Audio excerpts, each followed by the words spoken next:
¿Qué es lo que hace que dos personas que van al gimnasio y hagan la misma rutina desarrollen cuerpos diferentes por el hecho de que uno es hombre y el otro es mujer? Sí, es la genética, pero en parte es porque esta hace que se expresen un par de hormonas específicas. En las niñas, los estrógenos promueven la acumulación de tejido adiposo en los pechos y las caderas y esculpen la forma femenina. Al mismo tiempo, o un poco más tarde, los niveles crecientes de testosterona en los niños ayudan a aumentar la masa muscular y engrosar las cuerdas vocales, lo que produce una voz más grave.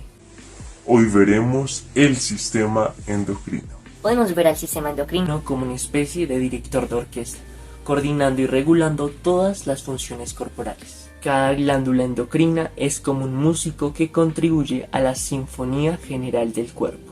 Y como todo músico tiene su público, acá también lo hay, representando los estímulos y señales del entorno, en este caso el sistema nervioso. Aunque hay una peculiaridad en esta comparación, y es que en este caso el público va a retroalimentar a los músicos. Regulan la actividad del músculo liso, del músculo cardíaco y de algunas glándulas. Modifican el metabolismo, impulsan el crecimiento y el desarrollo.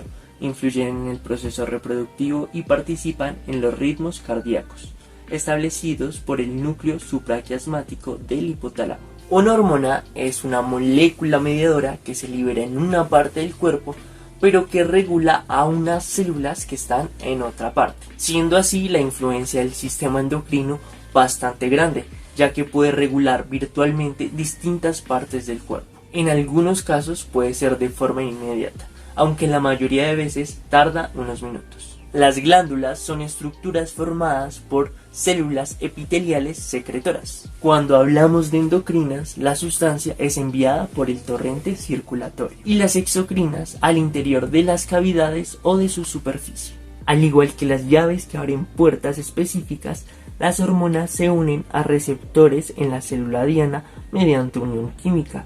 Cada hormona tiene sus propios receptores y solo las células que tienen esos receptores específicos responderán a esa hormona. Dependiendo de la distancia entre el objetivo de la hormona y de la glándula, va a tener un nombre u otro. Autocrino, cuando la glándula secreta la hormona y a ella misma se genera el efecto. Paracrina, cuando es a una célula vecina. Y endocrino, como ya lo habíamos dicho, cuando tiene que ir por el torrente sanguíneo. Algo muy interesante que hace nuestro cuerpo es que cuando hay un exceso de hormona disminuye los niveles de receptores de la misma, en un proceso llamado regulación por decremento. En cambio, cuando hay un déficit de esta hormona aumenta el número de receptores, en un proceso llamado regulación por incremento. Esto lo hace ya que al haber más receptores, la célula diana va a tener mayor sensibilidad a esta hormona.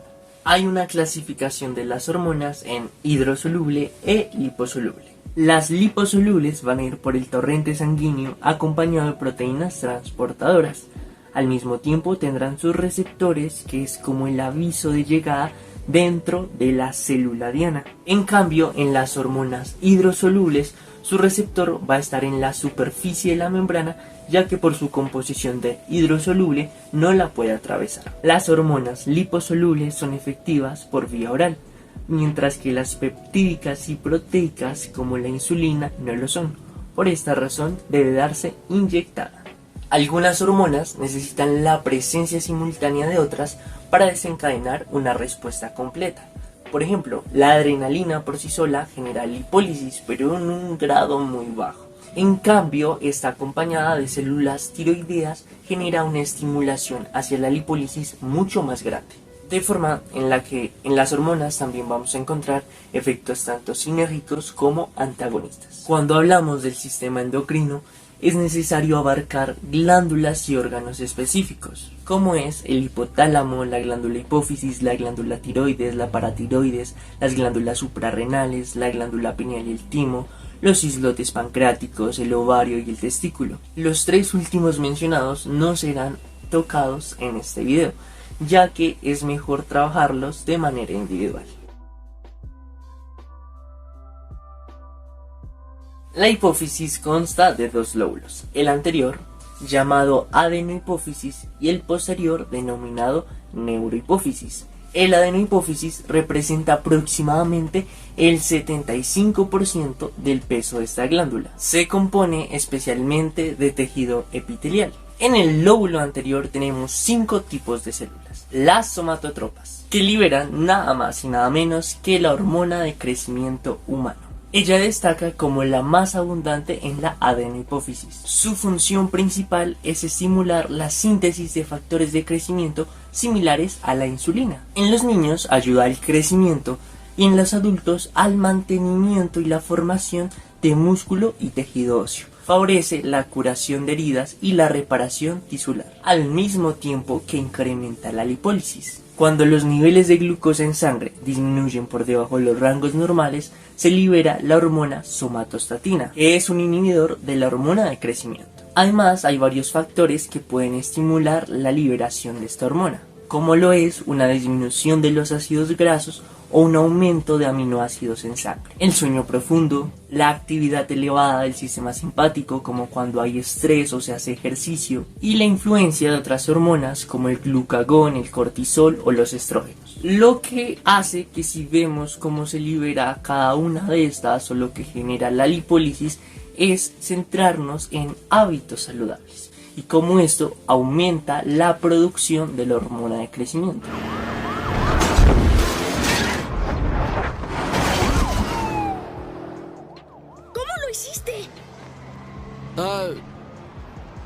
Duermo bien, hago ejercicio y niños coman sus vegetales. Aunque, como siempre lo digo, todo en exceso es malo. Por algo es que hay una ósmosis, una regulación. Y en el caso de un exceso de hormona de crecimiento se puede generar diabetes a causa de una falta de actividad en la insulina. Por ello, uno de los mecanismos para regular esta hormona es por medio de la retroalimentación negativa. Las tirotropas secretan la hormona tiroestimulante que controla la actividad de la glándula tiroides, influyendo claramente en la producción de las hormonas tiroideas. Las gonadotropas, ellas son responsables de 2 hormonas, la folículo-estimulante y la leutinizante. En las mujeres estimulan la maduración de los ovocitos y de hormonas sexuales. En cambio, en los hombres estimula la producción tanto de esperma como de testosterona. Las lactotropas, ellas secretan prolactina. Inicia y mantiene la secreción de leche por las glándulas mamarias, pero su acción se potencia cuando otras hormonas como los estrógenos, progesterona, glucocorticoides, hormona del crecimiento, tiroxina e insulina ejercen efectos permisivos. La hipersecreción de prolactina puede tener efectos adversos como disfunción eréctil en hombres y trastornos menstruales en mujeres. Acá es importante saber que aunque el lóbulo posterior de la hipófisis no genera hormonas, sí almacena y libera 2 que en este caso son muy importantes, la vasopresina y la oxitocina. Las corticotropas. Libera hormona adrenocorticotropa, estimulando la liberación de glucocorticoides, como el cortisol por la corteza suprarrenal. El hipotálamo también elabora hormona antidiurética, que es secretado por la hipófisis. Esta hormona también es conocida como vasopresina, que desempeña un papel crucial en la regulación hídrica y sanguínea de nuestro cuerpo, por medio de la disminución de la orina. Se estimula en el hipotálamo al haber o un aumento de la presión osmótica o una disminución del volumen sanguíneo. La ADH se transporta a tejidos diana como los riñones, las glándulas sudoríparas y el músculo liso de las arteriolas. En los riñones genera retención de agua, disminuyendo la orina. En las glándulas sudoríparas disminuye la transpiración, conservando el agua. Y en el músculo liso de las arteriolas induce la contracción, llevando a un aumento de la tensión arterial. El alcohol, por ejemplo, disminuye la secreción de esta hormona, siendo normal que después de unas cervezas las personas tengan una micción más frecuente. Existen células foliculares que desempeñan un papel clave al producir 2 hormonas esenciales. La tiroxina, también conocida como tetrayodotironina o T4, debido a sus 4 átomos de yodo, y la triyodotironina o T3, que contiene 3 átomos de yodo. Su importancia radica en que ellas son encargadas de manejar muchas cosas de nuestro metabolismo, siendo muy conocidas las enfermedades que se producen por el déficit, hipotiroidismo o por un exceso, el hipertiroidismo. En muy resumidas cuentas, se ven implicadas en la reproducción, el sistema nervioso, el sistema cardiovascular, el crecimiento y la termogénesis. Así que, radicando en la importancia de estas hormonas, es importante entender tanto la liberación, la formación y la secreción de las mismas. Primero, atrapamiento de yoduro. Las células foliculares tiroideas capturan iones de yoduro desde la sangre mediante un proceso activo, convirtiendo a la glándula tiroides en la principal reserva de yodo en el cuerpo. Segundo, síntesis de tiroglobulina. Mientras las células atrapan yoduro, también producen tiroglobulina, una proteína grande. Esta tiroglobulina se crea en el retículo endoplasmático rugoso, se modifica en el complejo de Golgi y se almacena en vesículas secretoras antes de ser liberadas en el folículo. 3. Oxidación del yoduro. Algunos aminoácidos en la tiroglobulina son tirosinas que deben ser yodadas. Sin embargo, los iones de yoduro no pueden unirse a la tirosina hasta que se oxiden a yodo molecular. Este proceso ocurre cuando los iones de yoduro pasan a través de la membrana hacia la luz del folículo. Las moléculas de yodo formadas reaccionan con la tirosina en la tiroglobulina, generando monoyodotirosina, o sea T1, y diyodotirosina, T2. La tiroglobulina con yodo se acumula en la luz del folículo, llamándose coloide. 5. La unión de monoyodotirosina y diyodotirosina. En el último paso, dos moléculas de T2 se combinan para formar T4, o una T1 y una T2 se unen para formar T3. 6. Pinocitosis y digestión del coloide. Las gotitas de coloide regresan a las células foliculares mediante pinocitosis y se fusionan con lisosomas, enzimas digestivas. En los lisosomas descomponen la tiroglobulina liberando las moléculas de T3 y T4. 7. Secreción de hormona tiroidea. Dado que T3 y T4 son solubles en lípidos, atraviesan las membranas celulares hacia el líquido intersticial y luego ingresan al torrente sanguíneo. La T4 generalmente se libera en mayores cantidades, pero la T3 es más potente. 8. Transporte en la sangre. Más del 99% de T3 y T4 se unen a proteínas de transporte en la sangre, principalmente a la globulina de unión a la tiroxina.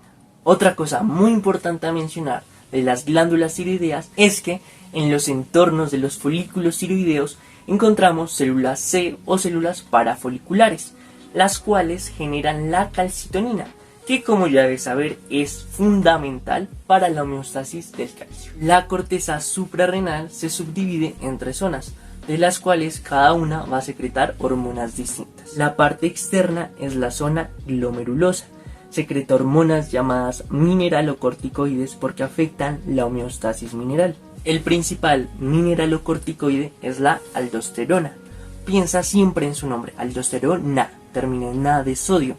Entonces la función de ella va a ser generar una regulación osmótica y también una regulación en la presión y el volumen sanguíneo.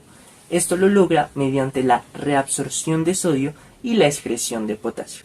Al mismo tiempo va a generar una reabsorción de bicarbonato, por lo cual ya debes intuir que un elevado nivel de aldosterona puede generar alcalosis metabólica. La zona media o zona fasciculada se encarga principalmente de los glucocorticoides. Reciben este nombre porque afectan la homeostasis de la glucosa. El principal es el cortisol. Acá debes saber que es derivado del colesterol. Por ende es liposoluble y como ya vimos atraviesa a la membrana de la célula. Acá puedes ver la cantidad de funciones que genera, así que ponle pausa y entiende cada uno de sus efectos. En la zona más interna, la zona reticular, se sintetizan los andrógenos como la testosterona. Aquí es importante resaltar que no significa que los hombres en esta parte sinteticen más testosterona que las mujeres. Los mayores niveles de testosterona en hombres se debe a que en los testículos están las células de Leydig que también generan testosterona. Está compuesta por células llamadas pinealocitos y neuroglial. Su función principal es secretar melatonina, una hormona derivada de la serotonina. La melatonina desempeña un papel crucial en la regulación del reloj biológico del cuerpo, controlada por el núcleo supraquiasmático del hipotálamo. La liberación de la melatonina varía según la luz, de manera en la que en la luz del día se va a secretar menos y en la oscuridad se va a secretar más, lo que sugiere su gran contribución en la respuesta al sueño. En respuesta a la estimulación visual desde los ojos, el núcleo supraquiasmático activa las neuronas simpáticas del ganglio cervical superior, estimulando así la secreción rítmica de melatonina por parte de los pinealocitos. Durante el sueño, los niveles de melatonina en sangre aumentan drásticamente y disminuyen al despertar. Además, la melatonina actúa como un antioxidante, generando protección ante los radicales libres de oxígeno. En el caso del timo, su función principal es ser esa escuela para los linfocitos T. Pero si está acá, es porque también produce hormonas, como por ejemplo la timosina, factor humoral tímico, factor tímico y timopoyetina. Esto es el sistema endocrino. Realmente es increíble cómo el cuerpo puede comunicarse de diferentes formas, hacer que tengamos diferentes estados de ánimo según las hormonas que secrete y cómo nuestros hábitos y entornos afectan la secreción de las mismas. Espero que hayas aprendido, que te haya gustado, así que no olvides dejar tu suscripción y tu like.